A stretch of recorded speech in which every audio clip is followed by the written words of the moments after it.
সেলিম ও দেলোয়ার হত্যা। বছর ঘুরে এলো ১৯৮৪ সাল।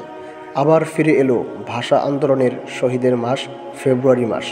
আওয়ামী লীগ সভানেত্রী বঙ্গবন্ধু কন্যা জননেত্রী শেখ হাসিনার নতুন বছরের নির্দেশ, এরশাদের বিরুদ্ধে আবারও ছাত্র আন্দোলন করতে হবে। ৩ ফেব্রুয়ারি ১৯৮৪ সাল। ধানমন্ডি ৩২ নম্বরে বঙ্গবন্ধু ভবনে বিকেল ৪টায় বসল এক বিরাট বৈঠক। বৈঠকে নেত্রী যে কোনো প্রকারেই হোক ছাত্র আন্দোলন করার কঠোর নির্দেশ দিলেন। শুরু হলো আবার ছাত্র হত্যার নতুন পরিকল্পনা। একদিকে চলতে লাগলো ছাত্র হত্যাকারী পুলিশ অফিসার হাফিজুর রহমান লস্করদের ভাড়া করার কাজ, অন্যদিকে চলতে লাগলো সাধারণ ছাত্রদের খেপিয়ে তুলে ছাত্র আন্দোলন সংগঠিত করার কাজ। শেখ হাসিনার প্রত্যক্ষ নির্দেশ ও তত্ত্বাবধানে খুবই দ্রুত ছাত্র হত্যাকারী পুলিশ অফিসারদের ভাড়া করার কাজ সম্পন্ন হলো। কিন্তু আন্দোলন করার নানাভাবে বহু রকম চেষ্টা তদবির করেও ছাত্রদের আন্দোলনে শরিক করা গেল না।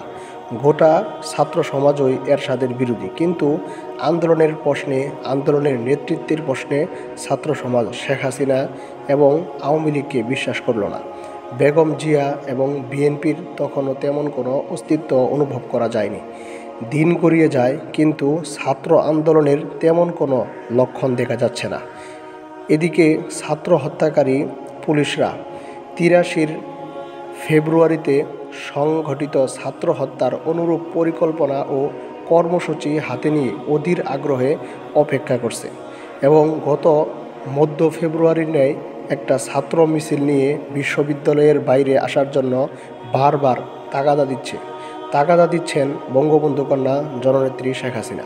দিন যায়, কিন্তু আন্দোলনের কোনো খবর নেই। এক পর্যায়ে জননেত্রী শেখ হাসিনা অধৈর্য হয়ে তোমাদের দ্বারা কিছুই হবে না বলে ক্ষোভ প্রকাশ করলেন। অনেক চেষ্টা করেও ১৫০ ছাত্রের একটি মিছিল নিয়ে আমরা বিশ্ববিদ্যালয়ের বাইরে আসতে পারলাম না। ফলে গত ৮৩ সালের ফেব্রুয়ারি মাসের ন্যায় ছাত্র হত্যা সম্ভব না হওয়ায় হত্যার ধরন পাল্টানো হলো। পুলিশের কমান্ডার, পুলিশের সিনিয়র এসপি হাফিজুর রহমান লস্কর ছাত্র হত্যার পরিকল্পনায় পুলিশের পরিবর্তে রায়ট পুলিশকে সম্পৃক্ত করে এবং নতুন পরিকল্পনা অনুযায়ী ঠিক হয় যে ২০-২৫ জনের একটি মিছিল কোনো রকমে যে কোনো দিন বিশ্ববিদ্যালয়ের যে কোনো দিক দিয়ে বাইরে নিয়ে এলেই রায়ট পুলিশ, যে পুলিশ ২৪ ঘন্টা বিশ্ববিদ্যালয়ে থাকে, ছাত্র হত্যা পরিকল্পনায় সফল করে দিবে। সাধারণ ছাত্র তো দূরের কথা, ছাত্রলীগের নেতাকর্মীরাই মিছিলে আসতে চায় না। এদিকে নেত্রীর কড়া নির্দেশে ছাত্রলীগের একটা খণ্ড মিছিল নিয়ে হলেও বিশ্ববিদ্যালয়ের বাইরে যেতে হবে, নইলে তোমাদের দায়িত্ব থেকে বিদায় নিতে হবে। ২৮ ফেব্রুয়ারি বিশ্ববিদ্যালয় ক্যাম্পাসের বাইরে যাওয়ার সিদ্ধান্ত হলো এবং যথারীতি এই সিদ্ধান্ত জননেত্রী বঙ্গবন্ধু কন্যা শেখ হাসিনাকে জানানো হলো। শেখ হাসিনার মাধ্যমে এই সংবাদ হাফিজুর রহমান লস্করের মারফতে রায়ট পুলিশ ঘাতকদের জানানো হলো। ২৮ ফেব্রুয়ারি ১৯৮৪ সাল। হঠাৎ ৩০-৪০ জন ছাত্রের একটা মিছিল বিশ্ববিদ্যালয় এলাকা ত্যাগ করে চানখারপুল হয়ে ফুলবাড়িয়া বাসস্ট্যান্ড এর দিকে দ্রুত যেতে থাকলো। এই মিছিলের পিছনে পিছনে পূর্ব পরিকল্পনা অনুযায়ী রায়ট পুলিশের একটি লরি আসতে লাগলো।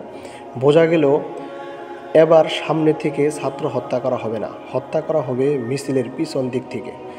যারা এই পরিকল্পনায় অবহিত তারা যতটা সম্ভব মিছিলের সামনে থাকতে লাগলো। মোটামুটি মিছিলের অনেকেই জানে পিছন দিক থেকে মিছিলে আক্রমণ করা হবে, রায়ট পুলিশের লরি থেকেই এই আক্রমণ করা হবে।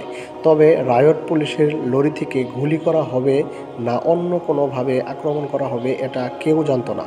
তখন বিকেল ৫টা। ক্ষুদ্র ছাত্র মিছিলটি নিমতলি পার হয়ে ফুলবাড়িয়া বাসস্ট্যান্ডে ঢোকার সঙ্গে সঙ্গেই রায়ট পুলিশ তাদের লরিটি বিদ্যুৎ গতিতে মিছিলের উপর তুলে দিল। মিছিলের পিছন দিকে থাকা সেলিম মুহূর্তের মধ্যেই পুলিশের লরির চাকায় পিষ্ট হয়ে গেল। বাকি সবাই রাস্তার দুদিকে ছিটকে পড়ে প্রাণে বাঁচলেও দেলোয়ার সোজা দৌড়াতে লাগলো। প্রাণ ভয়ে দেলোয়ার দৌড়ায় আগে আগে। দেলোয়ারের প্রাণ ভোধ করতে পিছনে দ্রুত ছুটছে রায়ট পুলিশের লরি।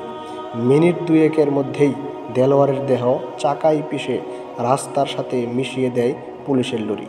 দেলোয়ারের দেহ এমনভাবে রাস্তার সাথে মিশিয়ে দেওয়া হয়েছে যে এটা যে দেলোয়ারের দেহ তা বোঝা তো দূরের কথা, এটা যে একটা মানুষের দেহ তাই বোঝা যাচ্ছে না। আর পিছনে পিচ ঢালা রাস্তার সাথে থেতলে মিশে আছে সেলিমের দেহ। ধানমন্ডি ৩২ নম্বরে বঙ্গবন্ধু ভবনে সংবাদের জন্য অধীর আগ্রহে উৎসুক হয়ে বসে থাকা বঙ্গবন্ধু কন্যা জননেত্রী সভানেত্রী শেখ হাসিনাকে রায়ট পুলিশের চাকায় পিষ্ট হয়ে সেলিম ও দেলোয়ারের নিহত হওয়ার সংবাদটি পৌঁছালো মোটরসাইকেল আরোহী। ছাত্রলীগের দুজন নেতার নিহত হওয়ার সংবাদটি শুনে শেখ হাসিনা পুলকিত ও আনন্দিত হয়ে বলে উঠলেন, সাবাস। তারপর গাড়ির ড্রাইভার জালালকে বললেন, জালাল গাড়ি লাগাও, আমি বাইরে যাব। মোটরসাইকেল আরোহী সঙ্গে যেতে চাইলে নেত্রী বললেন, তোমরা এক কাজ করো, আগামীকাল ৩২ নম্বরে সবাই আসো, আজ সবাই চলে যাও। পরের দিন সকালে ৩২-এ গিয়ে নেত্রীকে না পেয়ে মোটরসাইকেল আরোহী সোজা মহাখালী চলে গিয়ে ড্রাইভার জালাল এবং পাজেরো জিপ দেখতে পেয়ে নিশ্চিত হলো নেত্রী এখানেই আছেন। কিন্তু ঘরে গিয়ে নেত্রীকে না পেয়ে বাবুর্চি রমাকান্তের কাছে জানতে পারল নেত্রী অজ্ঞাত গাড়ি আর চালকের সঙ্গে অজ্ঞাত স্থানে গিয়েছেন অনেক ভোরে। দুপুর ১টার দিকে ফিরে এসে নেত্রী খাওয়া দাওয়া করে সোজা চলে এলেন ধানমন্ডি ৩২-এ।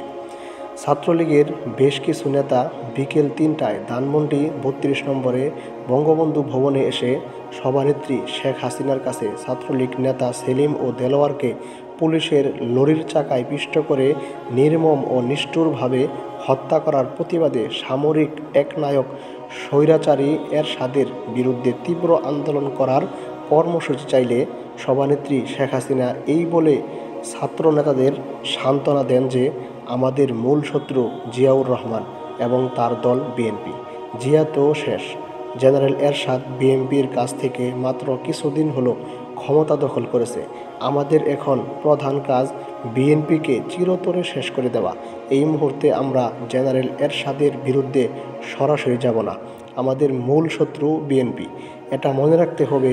ছাত্র নেতারা সেলিম ও দেলোয়ারের হত্যার জন্য আবেগী হলে শেখ হাসিনা বলেন, আবেগপ্রবণ হয়ে লাভ নেই, সময় হলেই এদের পরিবারকে পুষিয়ে দেওয়া হবে। ছাত্রনেতারা কোনো রকম কর্মসূচি ছাড়াই ভগ্ন হৃদয়ে বঙ্গবন্ধু ভবন ত্যাগ করল। দেশদ্রোহী অসভ্য বাহিনী।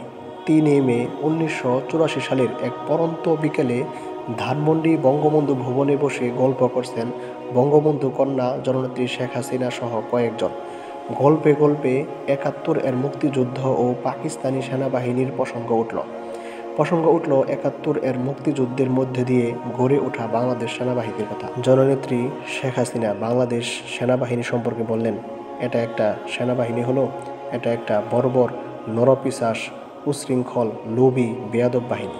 এই বাহিনীর আনুগত্য নেই, শৃঙ্খলতা নেই, মানবিকতা নেই, মান্যগণ্যতা নেই, নেই দেশপ্রেম। এটা একটা দেশদ্রোহী অসভ্য হায়নাদার বাহিনী। তোমরা পাকিস্তান সেনাবাহিনীর কথা বলো, সারা বিশ্বে পাকিস্তান সেনাবাহিনীর মতো এত ভদ্র, নম্র, সভ্য, বিনয়ী এবং আনুগত্যশীল বাহিনী খুঁজে পাওয়া যাবে না। পাকিস্তান সেনাবাহিনীর মানবিকতা বোধের কোনো তুলনাই চলে না।